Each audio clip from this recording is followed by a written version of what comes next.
Class 7th geography और हमारे chapter का नाम है आर चेंजिंग अर्थ। बच्चों, इस वीडियो में हम इस चैप्टर के एनसीईआरटी क्वेश्चन आंसर्स डिस्कस करेंगे। हमारा फर्स्ट क्वेश्चन है, why do the plates move? Plates movement क्यों करती हैं? कौन सी प्लेट?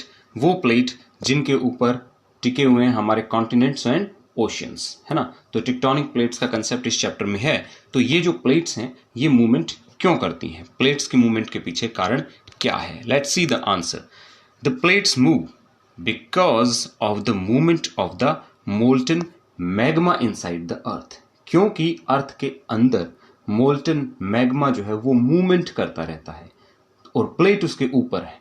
तो इसी वजह से उसकी मूवमेंट से, मोल्टन मैग्मा की मूवमेंट की वजह से प्लेट पर भी असर आता है और वो भी बहुत धीरे धीरे मूवमेंट करती हैं, राइट। यहाँ इस इमेज में ये जो मैप लगा हुआ है इसमें आप यहाँ देख सकते हैं बहुत सारी प्लेट्स यहाँ पे दिखाई गई हैं। जैसे कि यहाँ पे देखिए पैसिफिक प्लेट है, यहाँ पे नॉर्थ अमेरिकन प्लेट है, यहाँ पे अफ्रीकन प्लेट है, यूरेशियन प्लेट है जिस पर यूरोप टिका हुआ है और एशिया भी टिका हुआ है, इसीलिए यूरेशियन प्लेट।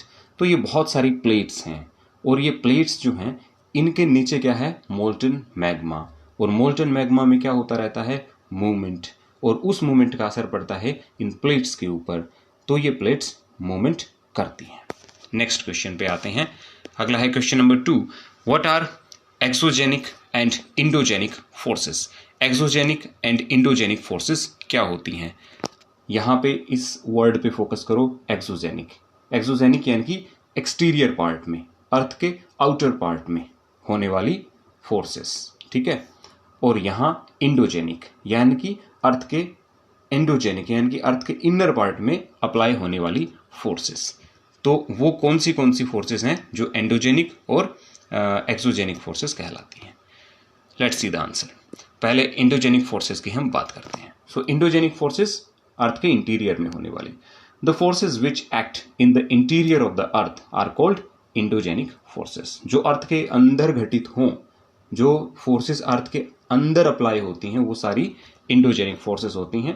एक्सोजेनिक फोर्सेस देखो, the forces that work on the surface of the earth are called exogenic forces. Exogenic जो अर्थ के एक्सटीरियर पार्ट में, अर्थ के आउटर पार्ट में अपना काम करें, वहां अप्लाई होती हूं, वो एक्सोजेनिक फोर्सेस हैं। पॉइंट नंबर 2, इंडोजेनिक फोर्सेस का point number 2, these are sudden and diastrophic forces. ये जो इंडोजेनिक फोर्सेस होती हैं ये सडन होती हैं। सडन का आप यहाँ पे देखिए example, sudden forces such as earthquake, volcano, landslide. तो ये चीजें हैं, ये सडनली होती हैं। जैसे अर्थक्वेक है, अर्थक्वेक ऐसा नहीं होता कि 1 साल पहले से आने लग रहा है, नहीं, अर्थक्वेक सडन आता है, एकदम वाइब्रेशन आता है जमीन में, ठीक है। वोल्केनो, वोल्केनिक इरप्शन एकदम हो जाता है। लैंडस्लाइड। तो ये सारी जो एग्जाम्पल हैं ये किसके हैं? ये सडन फोर्सेस के एग्जाम्पल हैं। और डायोस्ट्रॉफिक फोर्सेस कौन सी फोर्सेस होती हैं? ये कंस्ट्रक्टिव फोर्सेस होती हैं। ये किसी चीज को बनाती हैं, ठीक है, क्रिएट करती हैं, जैसे कि माउंटेन बिल्ड करती हैं। तो डायोस्ट्रॉफिक फोर्सेस का एक एग्जांपल है, फॉर एग्जांपल बिल्डिंग माउंटेन्स। तो ये निर्माणकारी बल होते हैं डायोस्ट्रॉफिक फोर्सेस, ठीक है। तो सडन फोर्सेस और डायोस्ट्रॉफिक फोर्सेस ये कौन सी होती हैं? एंडोजेनिक फोर्सेस, और ये इनके एग्जाम्पल हुए, ठीक है। अब एक्सोजेनिक का पॉइंट नंबर 2 और 3 हम देखते हैं। So exogenic forces, these forces cause erosional and depositional activity. ये इरोजन करती हैं और डिपोजिशन करती हैं। इरोजन क्या होता है?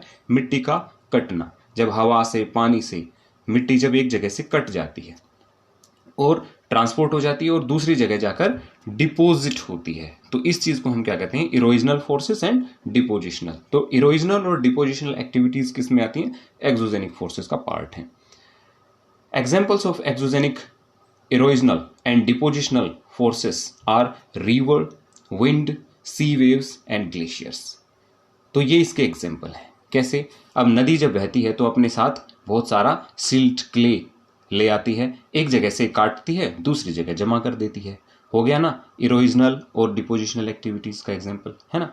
ऐसे ही विंड करती है, एयर जो है सैंड पार्टिकल्स को, मिट्टी के पार्टिकल्स को अपने साथ उड़ा ले जाती है और दूसरी जगह जाके डिपोजिशनल कर देती है, मतलब डिपोजिशन उसे सेटल डाउन कर देती है, राइट। इसी तरीके से सी वेव, समुद्र के अंदर जो रॉक्स होती हैं वहां से वो मिट्टी को काटती है और जो सी बीचेस होते हैं, शोर्स होते हैं, किनारे होते हैं, वहाँ पे उसे जमा कर देती है। ठीक है, इसी तरीके से ग्लेशियर जब उस ऊपर से नीचे आते हैं तो अपने साथ मटेरियल को अपने नीचे इरोड करके ले आते हैं और नीचे जमा कर देते हैं। राइट, सो ये हुए हमारे पॉइंट्स इंडोजेनिक फोर्सेस के और एक्सोजेनिक फोर्सेस के। एक बार ये देख लो आप, ये कौन सा है, ये आपकी बुक में जो डायग्राम लगा हुआ है regarding endogenic forces and exogenic forces, ये उसके रिगार्डिंग है। तो यहाँ पे आप देख सकते हैं सडन फोर्सेस जैसे earthquake, volcano, landslide. Diastrophic forces में हो गया बिल्डिंग माउंटेन्स। एक्सोजेनिक के एग्जांपल हो गए erosional and depositional activities, river, wind, sea waves और ग्लेशियर। तो ये इसके एग्जांपल इस चार्ट में दे रखे हैं। राइट, तो जब आप इसका आंसर लिखेंगे तो आप ऐसा चार्ट भी बना सकते हैं। It will help you to learn this concept properly. Right, चलिए अगले क्वेश्चन पे आते हैं। Question number 3, what is erosion? Erosion क्या होता है भाई? इरोजन बोले तो मिट्टी का कटना, ठीक है ना। तो erosion is wearing away of the landscape. जब लैंडस्केप में वेयरिंग अवे यानी कि लैंडस्केप में मिट्टी जो होती है वो कट जाती है और कट कर दूसरी जगह चली जाती है, ठीक है, बाय डिफरेंट एजेंट्स, अलग अलग एजेंट्स के जरिए। जैसे कि रनिंग वाटर, बहता पानी मिट्टी को काट ले जाता है, वो क्या बन गया? इरोजन हो गया वो, ठीक है ना। ग्लेशियर जब ऊपर से नीचे आता है, अपने नीचे जो है मिट्टी को और अपने नीचे पत्थरों को दबाकर बुलडोज कर देता है, ले आता है ना, तो ग्लेशियर हो गया। विंड, हवा उड़ा ले जाती है पार्टिकल्स को, है ना, सॉइल सैंड के पार्टिकल्स को, विंड। और ground water and sea waves, ये भी इसी तरीके से काम करते हैं। तो इरोजन हुआ wearing away of the landscape. जब लैंडस्केप में मिट्टी का कटाव हो जाता है, so that is called what? That is erosion. और इसके एजेंट भी आप याद रखो, running water, glacier, wind, ground water and sea waves. तो ये इसके क्या हैं? एजेंट्स हैं। नेक्स्ट, यहाँ पे आप ये देखो इमेज। तो यहाँ पे एक रिवर है, इस रिवर की छोटी छोटी ब्रांचेस यहाँ से आती हैं और पहाड़ों में से मिट्टी को काट कर लेके जाती हैं, ठीक है। तो यहाँ पे ये क्या कर रही है? इधर erosion. In the same way यहाँ समुद्र के अंदर ये जो लहरें बार बार इधर टकराती हैं, ठीक है ना, इस जमीन के हिस्से के साथ, तो यहाँ पे क्या करेंगी? मिट्टी को काटेंगी, मतलब क्या होगा? इरोजन। इसी तरीके से ये ग्लेशियर है, ये ग्लेशियर ऊपर से नीचे की तरफ आएगा। जब ऊपर से नीचे की तरफ आएगा तो अपने साथ बहुत सारा मटेरियल लेकर आएगा। आप इसके बेस में यहाँ पे देख सकते हैं। तो इससे ये क्या करेगा? ये इरोजनल एक्टिविटीज करेगा। राइट, सो मिट्टी का कटाव ही क्या होता है? इरोजन होता है। बात समझ में आ गई? नेक्स्ट इमेज और मैंने अटैच की है। इस इमेज में आप देखो, यहाँ पे देखो ये खेत है और इस खेत के अंदर यहाँ पे ये पानी बहकर आ रहा है, ठीक है। इस खेत के अंदर यहाँ पे पानी बहकर आ रहा है और इस बहते हुए पानी ने, इस रनिंग वाटर ने यहाँ पे क्या कर दिया है? इरोजन कर दिया है, मिट्टी का कटाव कर दिया है, ठीक है। तो इरोजन की एक और इमेज आप यहाँ पे देख सकते हैं। अब आपको समझ में आ गया होगा कि इरोजन क्या होता है। यहाँ पे भी इरोजन हो रखा है ना। तो ये सब चीजें हैं। नेक्स्ट क्वेश्चन है, how are flood plains formed? Flood plains कैसे बनते हैं? जाहिर सी बात है, फ्लड प्लेन कैसे बनते हैं? जब नदी के जो बाढ़ वाले मैदान होते हैं उनमें नदी अपने साथ कुछ सैंड, सिल्ट पार्टिकल्स लेकर आती है, उनको डिपॉजिट कर देती है, तो फ्लड प्लेन्स बन जाते हैं। When reverse overflow it's banks, जब नदी अपने किनारे से ओवरफ्लो होकर अपने किनारों से और ज़्यादा आगे बढ़कर बहती है, it floods off its neighbouring areas, तो आसपास के एरिया में बाढ़ आ जाती है। Which deposits layer of the fine soil, और उस बाढ़ के मैदानी एरिया में, उस बाढ़ वाले एरिया में वो छोटे छोटे पार्टिकल्स, फाइन सॉइल के जो पार्टिकल्स हैं और अदर मटेरियल हैं, जैसे सैंड, सिल्ट हो गया, छोटे सेडिमेंट्स हो गए, इन सबको वो क्या कर देती है? डिपोजिट कर देती है। तो नदी जब अपने किनारों से आगे बढ़कर अपने फ्लड एरिया में से बहती है, ओवरफ्लो होती है जब किनारों पर से, तो अपने साथ लाया मटेरियल वहाँ पे जमा कर देती है और इस तरीके से वो सारे सेडिमेंट्स वहाँ पे जम जाते हैं, ठीक है। So flood plains are formed by the depositional activity by the river. तो रिवर अपने साथ लाया मटेरियल अपने उस एरिया में जमा कर देती है। तो फ्लड प्लेन्स कैसे बनते हैं? रिवर की डिपोजिशनल एक्टिविटीज से बनती है। रिवर जो अपने साथ मटेरियल लाई, उसने वो वहां पे जमा कर दिया, तो इस डिपोजिशनल एक्टिविटीज से क्या बने?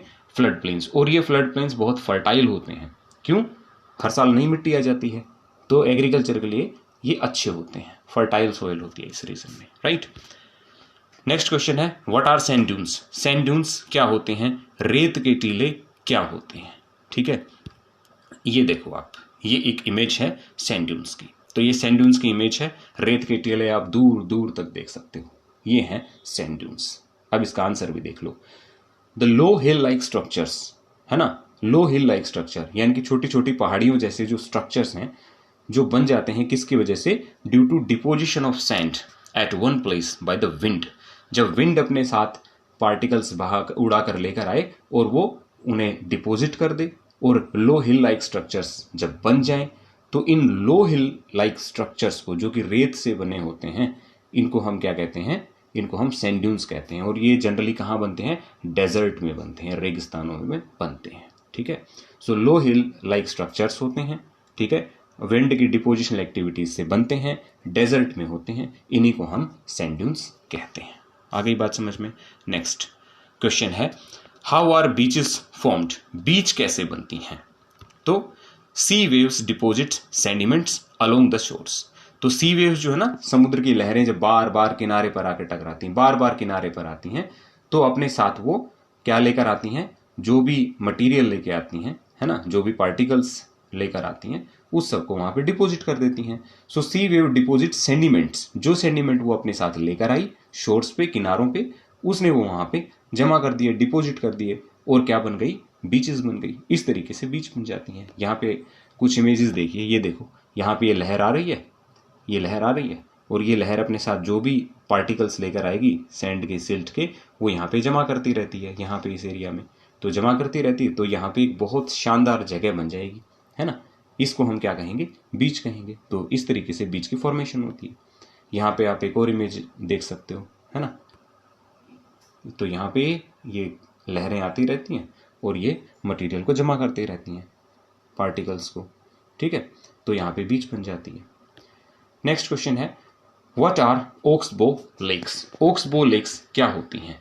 तो ओक्सबो लेक्स है ना, आप इस वर्ड को कैच करो, ओक्सबो, ओक्स मतलब बैल के खुर के जैसा, ओक्सबो यानी कि बैल के खुर के जैसा की शेप में जो लेक्स बनती हैं, उनको हम क्या कहते हैं, ओक्सबो लेक कहते हैं। तो कैसे बनती हैं, व्हाट आर ओक्सबो लेक्स, क्या होती हैं ओक्सबो लेक, कैसे बनती हैं, लेट्स सी।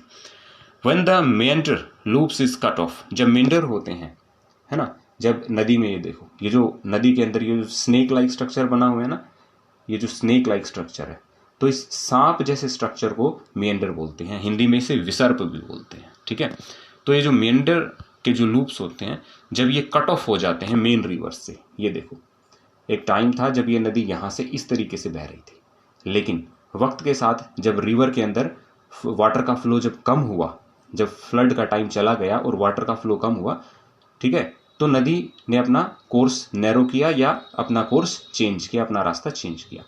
लेकिन यहाँ से जब पानी बह रहा था तो यहाँ पे गड्ढा बन गया, है ना, एक झील बन गई, और पानी यहाँ जमा रह गया।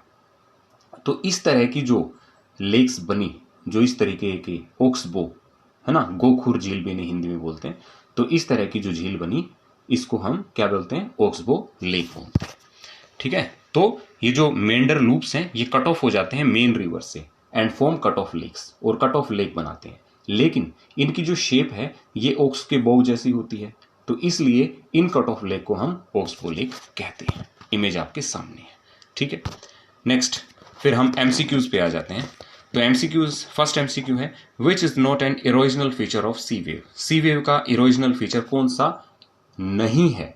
ठीक है, तो यहां पे आप देखिए, सी केव, ये इरोजन से क्रिएट होता है, समुद्र में इरोजन से क्रिएट होता है, और क्लिफ बी में भी इरोजन होता है। बीच एक ऐसा फीचर है जो डिपोजिशन से बनता है, जैसा कि हमने पिछले एक आंसर में डिस्कस किया था। तो सी बीच इरोजनल फीचर नहीं है, ये तो डिपोजिशनल फीचर है। Beach is the answer. Next है, the depositional features of a glacier. एक ग्लेशियर के डिपोजिशनल फीचर को हम क्या कहते हैं। देखो, flood plain is not related to glacier, ठीक है, बीच इज रिलेटेड टू सी।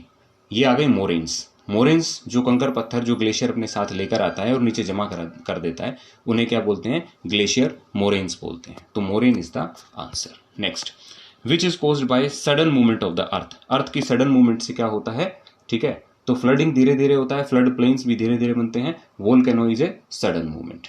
ठीक है, next, mushroom rocks are found in. तो मशरूम रॉक्स कहाँ मिलती हैं, डेजर्ट में मिलती हैं। Oxbow lakes are found in, river valleys में ऑक्सबो लेक मिलती हैं, अभी हमने पढ़ा है। ठीक है, मैच द फॉलोइंग। चलो अब हम इनको मैच करते हैं। ग्लेशियर, ग्लेशियर क्या होता है? River of ice. मेंडर्स क्या होते हैं?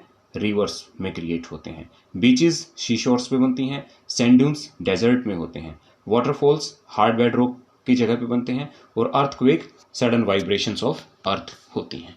ठीक है, गिव रीजंस देखते हैं। फर्स्ट क्वेश्चन है some rocks have shape of mushroom. कुछ रॉक्स ऐसी होती हैं जो मशरूम के जैसी शेप ले लेती हैं। ये देखो इस इमेज के अंदर मशरूम के जैसी, राइट। सो ये कैसे बनती हैं? When rocks fall in the course of the running dust storm, यानी कि कुछ रॉक्स ऐसी होती हैं जहां रनिंग डस्ट स्टॉर्म्स के एरिया में वो होती हैं। और सैंड ड्यून्स जो हैं, जो सैंड जो है वो स्ट्राइक करता रहता है, हवाएं वहां स्ट्राइक करती रहती हैं उनके इस बेस के ऊपर।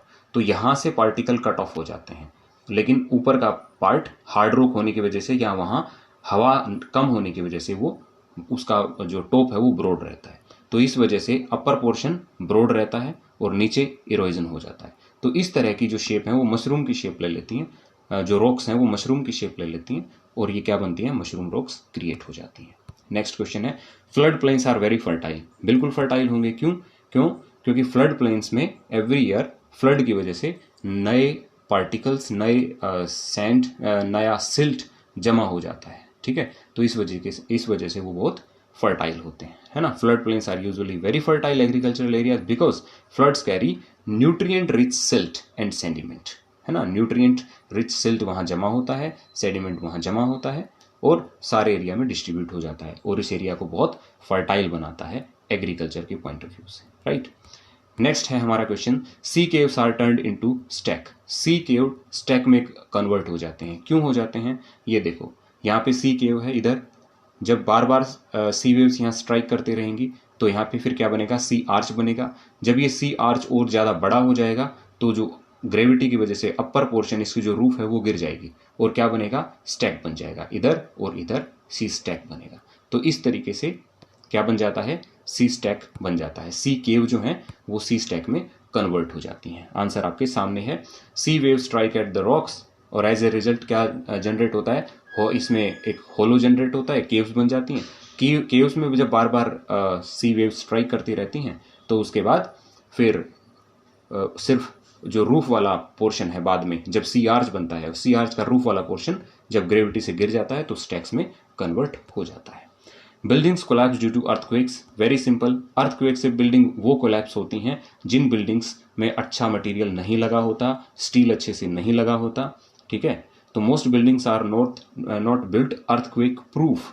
जब वो बिल्डिंग जो कई बार क्या बहुत सारी बिल्डिंग अर्थक्वेक प्रूफ नहीं बनी होती, है ना, तो जब भी अर्थक्वेक स्ट्राइक होता है तो वो उसकी वाइब्रेशंस को बियर नहीं कर पाती, है ना। उनमें मटेरियल अच्छा नहीं लगा होता और लेक ऑफ एडिक्वेट स्टील अच्छा नहीं लगा होता। तो इस तरीके से जब अर्थक्वेक आता है तो ये बिल्डिंग्स अर्थक्वेक रेजिस्टेंट ना होने की वजह से, अच्छा मटेरियल ना यूज होने की वजह से ताश के पत्तों की तरह गिर जाती हैं, राइट। सो इसी के साथ हमारे सारे क्वेश्चन आंसर्स फिनिश होते हैं। हमने डिस्कशन अच्छे से कर लिया है। Thanks for watching, bye bye.